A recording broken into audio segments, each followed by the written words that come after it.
બોળ ચોથનું વ્રત. તો આ વ્રત શ્રાવણ વદ ચોથના દિવસે આવે છે. આ વ્રત કરનાર એ દિવસે કંકુ, ચોખા અને ફૂલના હારથી ગાય અને વાછરડાનું પૂજન કરે છે અને એકટાણું કરે છે. વ્રત કરનાર એ દિવસે ઘઉંની કે છડેલી કોઈ વસ્તુ ખાતા નથી.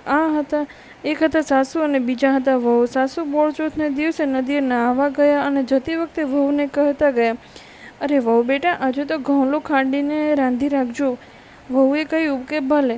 એમના ઘરમાં એક ગાય હતી. ગાયનો એક વાછરડો હતો ને એ વાછરડાનો રંગ ઘઉં જેવો હતો ને એનું નામ ઘઉંલો પાડ્યું હતું. વહુએ તો આ ઘઉંલા નામના વાછરડાને ખાંડણીમાં ખાંડ્યો અને હાંડલામાં નાખીને ચૂલે રાંધવા મૂક્યો.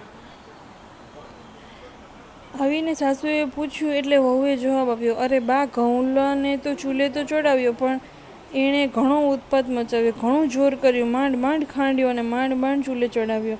આ સાંભળી સાસુના પેટમાં ફાળ પડી. પછી લાગ્યું કે ચોક્કસ વહુએ ગાયના ઘઉંલાને ખાંડીને રાંધી નાખ્યો છે. એને સમજફેર થઈ છે. સાસુએ જ્યારે સાચી હકીકત જાણી ત્યારે આભી જ બની ગઈ.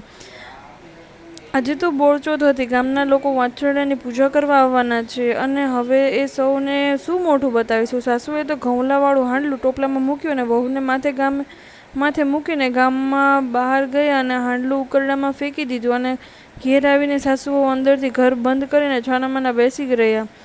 ગાય ચરવા ગયેલી એ સાંજે ચરીને પાછી આવી. એને ખબર પડી એટલે ગાય તરત જ દોડતી દોડતી ગામને પાદર ઉકરડા બાજુ ગઈ. ઉકરડા પર જઈને જોયું તો એણે હાંડલામાંથી સીંગડું માર્યું એટલે તરત જ હાંડલું ફૂટી ગયું ને એમાંથી વાછરડો કૂદીને ઊભો થયો. વાછરડો ગાયને ધાવવા લાગ્યો. આ બાજુ બધા વાછરડાને પૂજવા માટે સાસુઓને ઘેર આવ્યા તો ઘર અંદરથી બંધ. બધાએ બારણું ખડખડાવ્યું પણ ઘર અંદરથી ઉઘડે જ નહીં. એવામાં ગાય અને વાછરડો ઘેર આવ્યા અને વાછરડો ગાયને ધાવવા લાગ્યો. એટલે એક બાઈએ કહ્યું, અરે બારણું તો ઉઘાડો, આ તમારો વાછરડો ગાયનું બધું દૂધ ધાવી જાય છે. સાસુવહુએ બારણાની તિરાડમાંથી જોયું તો ખરેખર ગાય ઊભી હતી અને વાછરડો ધાવતો હતો. સાસુવહુએ બારણું ઉઘાડ્યું. ગાયને વાછરડાને અંદર લીધા અને સૌએ ગાય અને વાછરડાની પૂજા કરી અને વ્રત કર્યું. દર વર્ષે બોળચોથનું વ્રત કરવું. આ દિવસે વ્રત કરનારને દળવું નહીં અને ખાંડવું પણ નહીં. આ વ્રત કરનારને આ વ્રત ગોરણેથી માફક ફળજો.